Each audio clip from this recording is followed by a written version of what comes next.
మూసీ నది మధ్యలో ఉన్న శివాలయంలో పనులు చేసేందుకు వెళ్లిన ఇద్దరు కార్మికులు వరద నీటిలో చిక్కుకుపోయారు.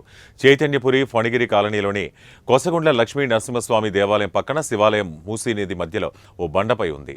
ఆ ఆలయంలో ఓ దిమ్మెను నిర్మించేందుకు నాగోలు ప్రాంతానికి చెందిన ఇద్దరు మేస్త్రీలు నాగేందర్, వీరయ్యలకు నిర్వాహకులు పురమాయించారు. వాతావరణం అనుకూలంగా ఉండడంతో వారు మూసీ మధ్యలో ఉన్న శివాలయం వద్దకు చేరుకుని పనులు చేపట్టారు. అయితే గురువారం సాయంత్రం 3:30 గంటల నుంచి భారీగా కురిసిన వర్షంతో వరద నీరు అన్ని ప్రాంతాల నుంచి మూసీ నదికి పోటెత్తింది. దీంతో మేస్త్రీలు తీవ్ర భయాందోళనకు గురయ్యారు. శివాలయం చుట్టూరా వరద నీరు చేరడంతో గట్టివైపు వచ్చేందుకు వీలు లేకుండా పోవడంతో మధ్యలో చిక్కుకుపోయిన నాగేందర్, వీరయ్యలు ఫోన్ ద్వారా తమ బంధువులకు సమాచారం అందించారు. అంతకంతకు మూసీ నదిలో వరద నీరు పెరుగుతుండటంతో ఫణిగిరి కాలనీ వైపు వచ్చే వీలు లేకపోవడంతో రాత్రి వరకు వారు బిక్కుబిక్కుమంటూ గడిపారు. ఈ సమాచారం తెలిసిన వెంటనే సరూర్ నగర్ సర్కిల్ ఉప కమిషనర్ సుజాత, చైతన్యపురి కార్పొరేటర్ రంగా నరసింహ గుప్తా మూసీ పరివాహక ప్రాంతానికి చేరుకుని కార్మికులను రక్షించేందుకు డీఆర్ఎఫ్ బృందాలను రప్పించారు. వరద ఉధృతి మునిగిపోతామనే భయాందోళనలో ఉన్న కార్మికులకు వారు ధైర్యం చెప్పారు. మూసీ నది మధ్యలో శివాలయం వద్ద చిక్కుకుపోయిన కార్మికులను రక్షించేందుకు డీఆర్ఎఫ్ బృందాలు 3 గంటల పాటు శ్రమించి చివరకు వారిని క్షేమంగా కాపాడారు. 3 గంటల పాటు కార్పొరేటర్ రంగా నరసింహ గుప్తా, ఉప కమిషనర్ సుజాత్తో పాటు అధికారులు మూసీ నది ఒడ్డున ఉండి పనులను పర్యవేక్షించారు. చివరికి ఇద్దరు మేస్త్రీలు క్షేమంగా బయటపడటంతో అంతా ఊపిరి పీల్చుకున్నారు.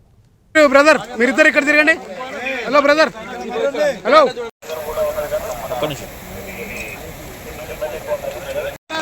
పొద్దుగాల వచ్చేటివి మధ్యాహ్నం వరకు మెటీరియల్ వేసుకున్నాం సార్. అక్కడ మెటీరియల్ వేసుకొని మధ్యాహ్నం ఈ రోజే సార్, ఈ రోజు ఒక రోజుతోనే అయిపోయేది. అది అయిపోద్ది అనుకుని పొద్దుగాల మెటీరియల్ మోసాలకు లేట్ అయింది సార్.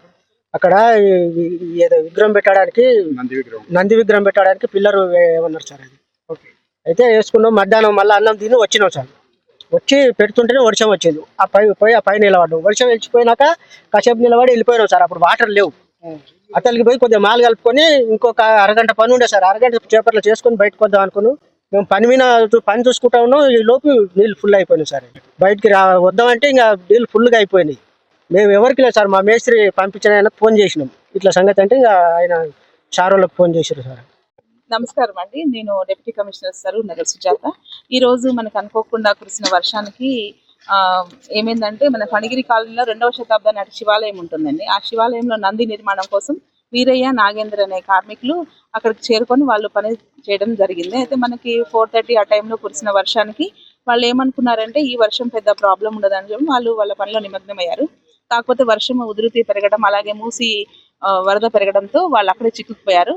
విషయం తెలిసిన స్థానికులు కార్పొరేటర్ గారికి సమాచారం ఇవ్వడంతో సార్ మాకు ఇన్ఫార్మ్ చేశారు. మేము వెంటనే డిఆర్ఎఫ్ టీమ్ని, అలాగే కంట్రోల్ రూమ్ని, మా ఇంజనీరింగ్ ప్లస్ మా ఎలక్ట్రికల్ సిబ్బంది వాళ్ళంతా కూడా సకాలంలో చేరుకున్నాము.